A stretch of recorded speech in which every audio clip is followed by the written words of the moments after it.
Students, आज हम आपके साथ डिस्कस करने जा रहे हैं बहुत सिंपल सा टॉपिक, कॉन्सेंट्रेशन। तो आप देख रहे हैं कि आपकी स्क्रीन पर एक सिंपल सा क्वेश्चन लिखा हुआ है, what is concentration of solution. तो हम इसी कॉन्सेंट्रेशन पर आज टोटल डिस्कस करने जा रहे हैं। पूरा कॉन्सेंट्रेशन टाइप टॉपिक हम डिस्कस करेंगे। थोड़ा सा वीडियो लेंदी होगा तो शुरू से अंत तक देखिएगा और आपको टाइम टू टाइम अपडेट मिलता रहे, इसके लिए अगर अभी भी आपने चैनल सब्सक्राइब नहीं किया है तो तुरंत सब्सक्राइब कर लें। आप बिल्कुल बेफिक्र रहें, आपको पूरा जो आपका सिलेबस है डे बाय डे हम कवर करेंगे और सेशन 21-22 के लिए आपका केमिस्ट्री का जो पूरा पोर्शन है वो कवर होगा। ठीक है, तो आप सब्सक्राइब कर लें और अपने दोस्तों को भी शेयर कर दें। चलिए शुरू करते हैं। The concentration of a solution is defined as the relative amount of solute present in a solution. That means solution में सॉल्यूट का जो रिलेटिव अमाउंट प्रेजेंट होता है उस रिलेटिव अमाउंट को ही सॉल्यूशन का कॉन्सेंट्रेशन कॉल किया जाता है। और basically talk about how to find the amount of solute present in solvent which together form solution. Basically solute का जो अमाउंट सॉल्यूशन में प्रेजेंट होता है इसके विषय में यहाँ पर डिस्कस किया जाता है। दैट मीन कॉन्सेंट्रेशन में डिस्कस किया जाता है। और जैसे आप देख रहे हैं यहाँ पर एक सिंपल सी लाइन लिखी हुई है, there are various methods use to find this.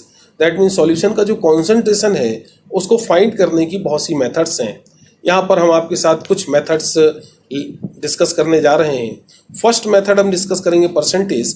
Percentage को भी फिर से 3 डिफरेंट टाइप्स में डिस्कस किया जाता है, percentage by weight, percentage by volume, weight by volume, percent. Then second mole fraction, parts per million, molarity, molality, normality, formality and demal etcetera. तो चलिए अब हम इनको वन बाय वन डिस्कस करते हैं। ये जो मेथड्स हैं इनको वन बाय वन डिस्कस करते हैं। चलिए हम यहाँ पर सबसे पहले लेते हैं परसेंटेज। तो बहुत ही सिंपल है, parts of solute in 100 parts of solution is called percentage of the solution. That mean आपका जो टोटल सॉल्यूशन है उस टोटल सॉल्यूशन में सॉल्यूट का जो भी अमाउंट प्रेजेंट होता है उस सॉल्यूट के अमाउंट को ही कॉल किया जाता है सॉल्यूशन का परसेंटेज। 3 डिफरेंट वेज में जनरली इसको डिस्कस करते हैं। इसमें से फर्स्ट वे है percentage by wait. Symbol is weight by weight, percent. Correct. So definition is very simple. It is defined as the amount of solute present in 100 gram of solution. That means solution के 100 ग्राम में solute का जो amount present होता है उसे ही उसका हम weight by weight percent call करते हैं। इसकी कोई भी यूनिट नहीं होती है। ठीक है, चलिए आगे बात करते हैं। Second is percentage by volume. Symbol is V by V, percent. That means weight, volume by volume, percent. Very simple definition is, it is defined as the volume of solute present in 100 ml of solution. That means solution के 100 ml में solute का जो volume present है उसे ही हम उस solution का volume by volume percent call करेंगे। इसकी भी कोई यूनिट नहीं होती है। चलिए आगे बढ़ते हैं। थर्ड टाइप है यहां पर weight by volume percent. Symbol is weight by volume, that mean W by V, percent. Definition बहुत ही सिंपल है। It is defined as amount of solute present in 100 ml of solution. That mean solution के 100 ml में solute का जो amount present होता है उसे हम सॉल्यूशन का wait by volume percent call करेंगे। इट्स यूनिट इज मिलीग्राम पर लीटर, mg पर लीटर। डिफरेंट जो हमारी यूनिट्स हैं परसेंटेज रिप्रेजेंट करने की उसको हम एज अ फॉर्मूला रिप्रेजेंट कर सकते हैं। सो परसेंटेज कॉन्सेंट्रेशंस के लिए जो डिफरेंट फार्मूलाज हम यूज़ करते हैं वो हैं weight percent is equal to, that mean weight by weight percent is equal to weight of solute divided by weight of solution into 100. Then volume percent is equal to volume by volume is equal to volume of solute divided by volume of solution into 100. चलिए, third is weight by volume percent W by V, correct? So weight of solute divided by volume of solution into 100, correct? चलिए, ये जो percentage है इसको हम एक simple से example के थ्रू भी डिस्कस करते हैं। तो क्वेश्चन हम यहाँ ले रहे हैं, बहुत ही सिंपल सा क्वेश्चन है। As an example consider 5 gram sugar dissolve in 20 gram water, what is the weight by volume concentration of sugar in this solution. ठीक है, 5 ग्राम शुगर 20 ग्राम वाटर में डिजॉल्व है, तो ये जो सॉल्यूशन है इस सॉल्यूशन का वेट बाय वेट परसेंट क्या होगा। तो जस्ट अब भी हमने डिस्कस किया, हमारा जो वेट बाय वेट परसेंट है वो सिंपली क्या है, ये देखिए, weight of solute divided by weight of solution into 100, correct. तो इसमें हमें दो चीज़ें चाहिए, सॉल्यूट का वेट और सॉल्यूशन का वेट। तो यहाँ पर सॉल्यूट क्या है, शुगर, 5 ग्राम शुगर डिजॉल्व है, ठीक है। और सॉल्यूशन के लिए हमें सॉल्यूट प्लस सॉल्वेंट, तो सॉल्वेंट क्या है, वाटर, 20 ग्राम वाटर है। तो सॉल्यूट हो गया 5 ग्राम, सॉल्यूशन टोटल कितना हो जाएगा, 20 प्लस 5, 25 ग्राम। और परसेंटेज में कन्वर्ट करने के लिए हमें मल्टीप्लाई करना है 100 से। तो 5 डिवाइडेड बाय 25 इंटू 100, तो टोटल हमारा आंसर कितना हो जाएगा, 20%, करेक्ट। चलिए आगे बढ़ते हैं। नेक्स्ट क्वांटिटी है हमारी mole fraction. Mole fraction symbol इसको काई से रिप्रेजेंट किया जाता है, ठीक है, लोअर केस ग्रीक लेटर काई। बिल्कुल सिंपली आप डिफाइन कर सकते हैं, it is the ratio of the number of moles of solute and the total number of moles of solute and solvent. That mean solution में जो सॉल्यूट प्रेजेंट है उसके नंबर ऑफ मोल्स और solution के total number of moles के ratio को solution का mole fraction call किया जाता है। इसकी कोई यूनिट नहीं होती। फॉर्मूला बहुत सिंपल सा आप बना सकते हैं, लिख सकते हैं, mole fraction of solute is equal to chi solute, that mean mole fraction of solute, number of moles of solute divided by number of moles of solute plus solvent, that mean total solution. Then next is mole fraction of solvent, mole fraction of solvent. So mole fraction of solvent, that means chi solvent, it is equal to number of moles of solvent divided by number of moles of solution, that means solute plus solvent. आप यहाँ ये भी ध्यान रखें कि जो total solution है उसमें जितने भी कंपोनेंट्स होंगे, दैट मीन सॉल्यूट और सॉल्वेंट्स होंगे, सभी के मोल फ्रैक्शंस का जो सम है वो ऑलवेज 1 होगा, ग्रेटर देन 1 कभी भी पॉसिबल नहीं है। चलिए आगे डिस्कस करते हैं। Mole fraction, this is the number of moles of a compound divided by the total number of moles of all chemical species in solution, ठीक है। दैट मीन सॉल्यूशन में किसी एक कंपोनेंट के नंबर ऑफ मोल्स को जब हम उस सॉल्यूशन में प्रेजेंट टोटल कंपोनेंट के नंबर ऑफ मोल्स से डिवाइड करते हैं तो हमें उस पर्टिकुलर कंपोनेंट का मोल फ्रैक्शन सॉल्यूशन में मिल जाता है। तो so you can say chi solute is equal to moles of solute divided by total moles of all components. चलिए इसके लिए भी हम एक एग्जांपल डिस्कस करते हैं।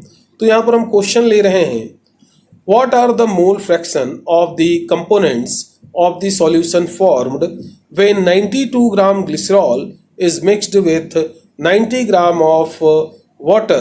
Molecular weight of water is equal to 18, molecular weight of glycerol is equal to 92, ठीक है।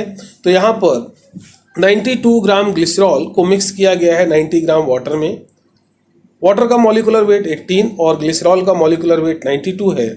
आपको कंपोनेंट्स के नंबर ऑफ मोल फ्रैक्शन को कैलकुलेट करना है। तो देखिए बहुत ही सिंपल है, यहाँ ध्यान दें, 90 ग्राम वाटर, इसका नंबर ऑफ मोल्स क्या हो जाएगा, number of moles equal to weight upon molecular weight. तो यहाँ वाटर का वेट है 90, है ना, और इस number of mole fraction calculate करने के लिए इसको हम मॉलिक्यूलर वेट से डिवाइड करेंगे, तो यहाँ पर कितना आ जाएगा 5 मोल। तो यहाँ पर वाटर के नंबर ऑफ मोल्स कितने होंगे 5। Then second number of moles of glycerol, so weight of glycerol divided by molecular mass of glycerol, so 92 divided by 92 it is equal to 1। Then total number of moles in solution is equal to 5 plus 1 is equal to 6। तो यहाँ पर solution में total number of moles कितने हो जाएंगे 6, correct. तो next अब हम क्या करें, जिस पर्टिकुलर कंपोनेंट का हमें मोल फ्रैक्शन कैलकुलेट करना है उसके नंबर ऑफ मोल्स को टोटल नंबर ऑफ मोल्स से हम डिवाइड कर देंगे। तो यहाँ पर mole fraction of water is equal to number of moles of water divided by total number of moles of components in solution. So 5 divided by 6, that means 0.833. Same as mole fraction of glycerol is equal to 1 divided by 6 is equal to 0.167, correct। आप ये भी ध्यान रखें, इसको check कर सकते हैं। It is a good idea to check our mean by making sure the mole fraction add up to 1, that mean हम बिल्कुल श्योर कर सकते हैं अपने आंसर को, ठीक है। बहुत सिंपली हमारे पास जो डिफरेंट कंपोनेंट्स का जो मोल फ्रैक्शन है रूल्स के अकॉर्डिंग उन सभी का जो सम होगा वो ऑलवेज कितना होगा 1 के इक्वल होगा। So mole fraction of water plus mole fraction of glycerol is equal to 1 होना चाहिए। तो हमने सम किया 0.833 plus 0.167 it is equal to 1, that mean हमारे आंसर्स करेक्ट हैं, बिल्कुल सही है। चलिए आगे बढ़ते हैं। नेक्स्ट क्वांटिटी हम ले रहे हैं, next unit is parts per million, in short that mean symbol is ppm। बहुत ही सिंपली हम डिफाइन कर सकते हैं, it is defined as the parts of a component per million parts of that per million that mean 10 to the power 6 part of the solution. It is widely used when a solute is present in trace quantity. That mean solution के 10 to the power 6 parts में solute का जो amount present होता है उसे हम solution का ppm concentration call करते हैं। जनरली जब solution में solute बहुत ही कम quantity trace amount में present होता है तब इस यूनिट को यूज़ किया जाता है, और इसकी यूनिट भी क्या है ppm। से फॉर्मुलाइज करेंगे तो बिल्कुल सिंपल सा फॉर्मूला आएगा, ppm is equal to mass of solute divided by mass of solution into 10 to the power 6। चलिए आगे बढ़ें। ppm को भी हम एक एग्जांपल से डिस्कस करते हैं।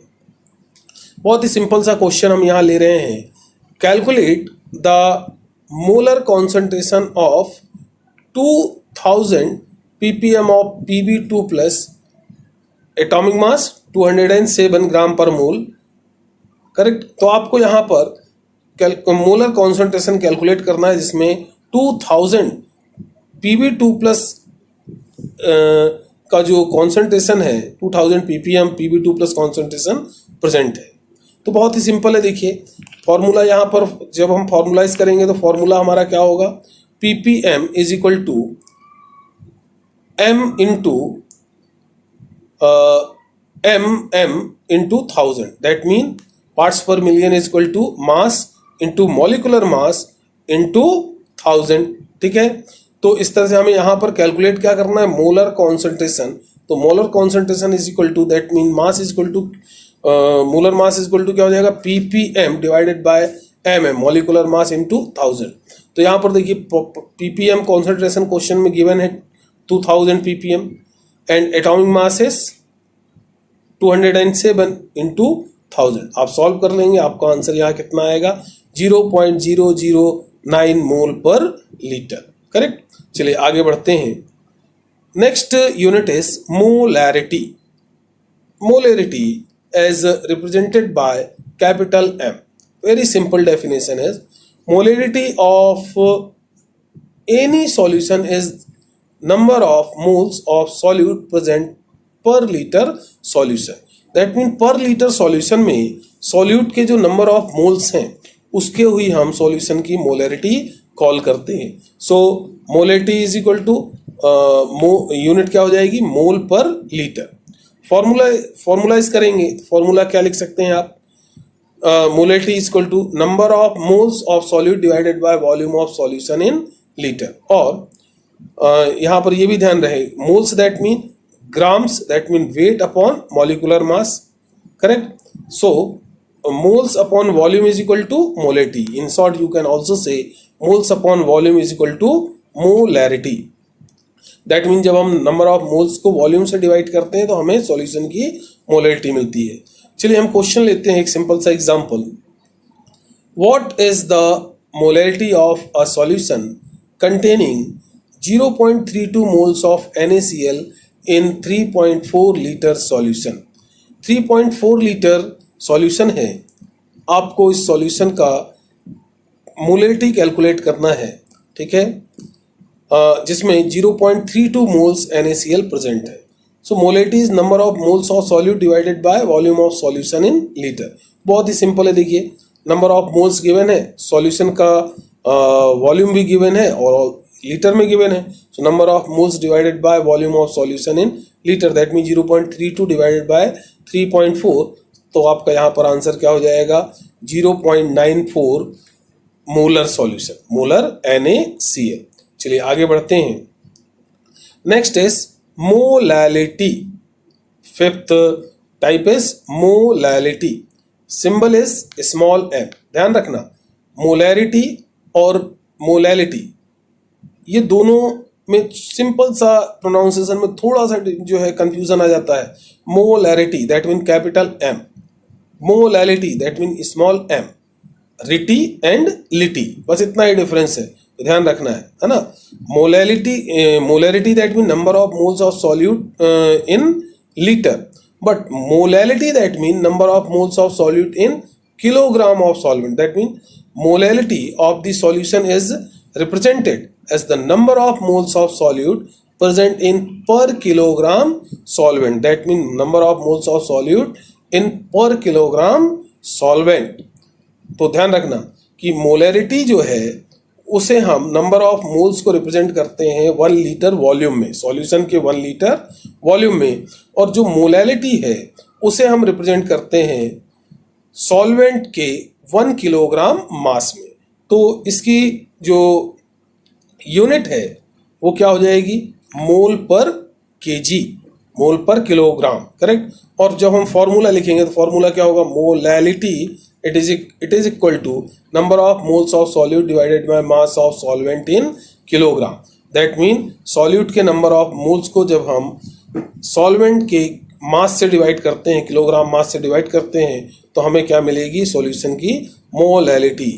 ठीक, चलिए इसको भी हम एक एग्जांपल से देखेंगे। उसके पहले ध्यान रहे कि यहाँ पर ये नोट देखिए, क्वेश्चन है एक्चुअल में ये why m that mean molality is not affected by change in temperature। जो मोलैलिटी है वो टेम्परेचर चेंज होने के साथ चेंज नहीं होती। दैट मीन इस पर टेम्परेचर चेंज का इफेक्ट नहीं पड़ता।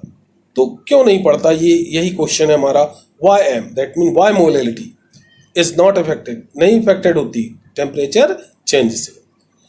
तो बहुत सिंपल सी बात है बेटा, since it is dependent on mass of solute and mass do not change to small shift in temperature due to close packing on solids. ठीक है, जो मोलैलिटी है वो सॉल्यूट के मास पर डिपेंड करती है, और जो सॉल्यूट का मास है वो टेम्परेचर में थोड़ा बहुत चेंज होने से उस पर कोई इफेक्ट नहीं पड़ता। रीज़न क्या है, क्योंकि जो सॉल्यूट है उसमें सॉलिड के जो एटम्स हैं उनमें क्लोज पैकिंग होती है, बहुत ही पास होते हैं वो, है ना, क्लोजली पैक्ड होते हैं। Therefore it is dependent of temperature change, इसलिए ये टेम्परेचर चेंज का इस पर कोई इफेक्ट नहीं पड़ता है ना। तो आप ये ध्यान होगा ही, molality is equal to number of moles of solute divided by volume of solution in kilo, mass of solvent in kilogram, correct. चलिए आगे बढ़ते हैं। अब इसके लिए एक हम सिंपल सा एग्जांपल डिस्कस करने जा रहे हैं यहाँ पर आपके साथ। Example is what is the molality of a solution containing 0.46 moles of solute in 2.0 gram water.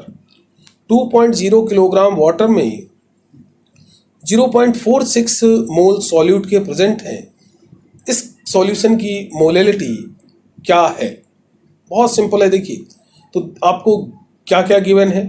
Moles of solute 0.46 moles, solvent in kilogram 2 kilogram, then molality is equal to moles of solute divided by solvent in kilogram. So 0.46 divided by 2 kilogram, it is equal to 0.23 kilogram per mole. तो हमारी solution की molality क्या हो जाएगी? 0.23 mole per kilogram. Then next unit is normality. Normality symbol is capital N. Very simple definition. It is defined as the gram equivalent per liter of solution. You can also say number of equivalents of solute present in per liter solution called normality. Unit is equivalent per liter. Correct?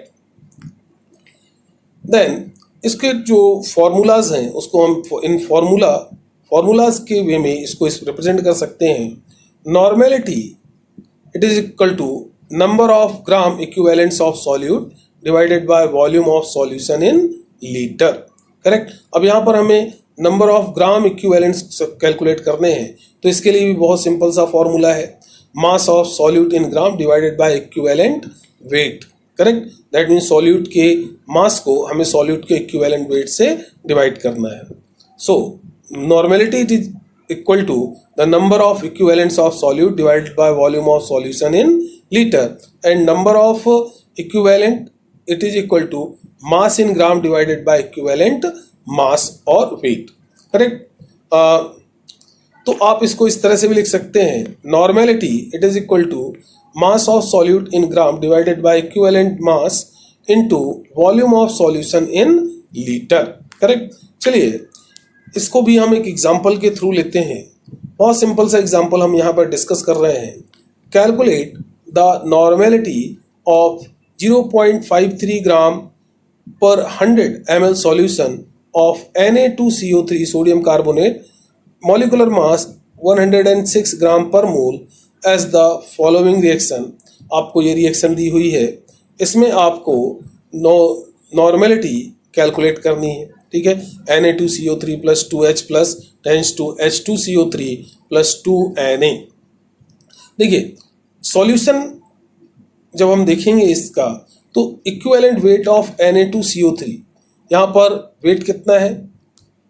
106, and number of electron change, यहाँ पर total electron change कितने हो रहे हैं? 2। तो हम 106 को 2 से डिवाइड करेंगे, तो यहाँ पर सोडियम कार्बोनेट का इक्विवेलेंट वेट हमको मिल जाएगा 53 ग्राम इक्विवेलेंट। करेक्ट।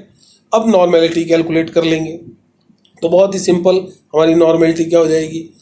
0.53 ग्राम पर 100 ml सॉल्यूशन है, so 0.53 divided by 53, equivalent weight कितना हो गया? 53। Correct. Then volume of solution in litre, तो 100 ml सॉल्यूशन है, इसको लीटर में कन्वर्ट करने के लिए क्या करेंगे? 1 लीटर अपॉन 1000, है ना। तो ये कितना हो जाएगा आपका? फाइनली आपका जब कैलकुलेट करेंगे तो ये क्या होगा? न्यूमरेटर में गया तो 1000 upon 100, then 0 to 0 0 to 0 cancel, that mean 0.53 into 10 divided by 53, then your final answer is 0.1 equivalent per litre. Correct. चलिए, तो ये आपकी नॉर्मेलिटी हुई। अब आगे बढ़ते हैं। Formality, for symbol is F. Definition is very simple. It is the number of formula weights of solute present in per liter of solution. That means per liter solution में सॉल्यूट का जो formula wait है उसी को हम उस solution की formality call करते हैं। ठीक है। देन यूनिट इज मोल पर litre. Formula is very simple. Formula is weight of solute in gram divided by formula weight into volume in liter. ध्यान ये रखना है आपको, it is applicable in case of ionic solids like NaCl। Basically ये radicals और ionic solids के लिए ही use होता है, सिमिलर है नंबर ऑफ मोल्स से। देन एग्जाम्पल यहाँ पर भी हम एक ले रहे हैं छोटा सा। Calculate the formality of solution in which 948 gram potash alum is dissolved in 5 litre solution. Potash alum 948 gram dissolve है 5 लीटर सॉल्यूशन में, आपको इसकी फॉर्मेलिटी कैलकुलेट करनी है। तो बहुत सिंपल सा क्वेश्चन है। The formula mass of potash alum is 474। Potash alum का फॉर्मूला मास कितना होता है? 474 gram per mole. Then formality of potash alum is equal to 1000 mass of solute in gram divided by formula mass of solute into 1000 volume of solution in ml। Correct, 1000 यहाँ multiply कर रहे हैं, that mean यहाँ पे हम millilitre volume लेंगे। तो यहाँ पर देखिए 1000 into 948 gram potash alum dissolve किया है, divided by 474 into 5 liter, that means 5000 milliliter, then your final answer is 0.4 F, that mean formal. तो इस सॉल्यूशन की फॉर्मेलिटी कितनी होगी? 0.4। चलिए आगे बढ़ते हैं। Last is demal, symbol is D। इसको जनरली बहुत कम ही यूज किया जाता है ना, बहुत कम ही बुक्स में देखने मिलता है, राइटर्स डिस्कस करते हैं। तो it is represented 1 mole solute present in 1 liter solution at 0 degree Celsius। जब सॉल्यूशन 0 डिग्री सेल्सियस पर होता है और उसकी क्वांटिटी कितनी होती है? 1 लीटर, तो वहाँ पर सॉल्यूट के नंबर ऑफ मोल्स को डेमल के थ्रू रिप्रेजेंट किया जाता है। तो ये स्टूडेंट्स कॉन्सेंट्रेशन के को रिप्रेजेंट करने के डिफरेंट टाइप्स हमने अभी आपके साथ डिस्कस किए, और भी हैं, ठीक है। सपोज जैसा मोल फ्रैक्शन है वैसे वेट फ्रैक्शन होता है, वॉल्यूम फ्रैक्शन होता है, बहुत सारी टाइप्स अभी और भी डिस्कस किए जा सकते हैं, पर वीडियो बहुत ज़्यादा लेंदी हो जाएगा, इसलिए अभी यहीं पर रुक रहे हैं। आगे फिर नेक्स्ट वीडियोस में हम डिस्कस करेंगे इसको और ज़्यादा, ठीक है। तो ये हमेशा ध्यान रखना है कि कॉन्सेंट्रेशन में सॉल्यूट को रिप्रेजेंट किया जाता है, सॉल्यूट इन सॉल्यूशन और सॉल्वेंट। तो सॉल्यूट को आप रिप्रेजेंट कर रहे हैं, जिसको रिप्रेजेंट करते हैं वो हमेशा न्यूमरेटर में रहेगा, और जिसमें रिप्रेजेंट करेंगे वो हमेशा डिनोमिनेटर में रहेगा। तो सॉल्यूट को जनरली रिप्रेजेंट किया जाता है तो उसकी क्वांटिटी है वो हमेशा चाहे नंबर ऑफ मोल्स के फॉर्म में हो या वेट के फॉर्म में हो, वो न्यूमरेटर में आएगा। और जिसमें भी आप रिप्रेजेंट कर रहे हैं सॉल्वेंट में या सॉल्यूशन में, वो ऑलवेज किस में होगा? डिनोमिनेटर में। बस इतना ध्यान रखना है, बाकी बिल्कुल सिंपल है, ठीक है। तो चलिए पढ़ते रहिए, कोई भी समस्या हो, कोई भी प्रॉब्लम हो, है ना, तो आप बिल्कुल कमेंट करके आप अपने क्वेश्चंस टॉपिक से रिलेटेड पूछ सकते हैं, आपको मैं ज़रूर रिप्लाई करूँगा, ठीक है। चलिए फिर मिलते हैं, अभी के लिए इतना ही।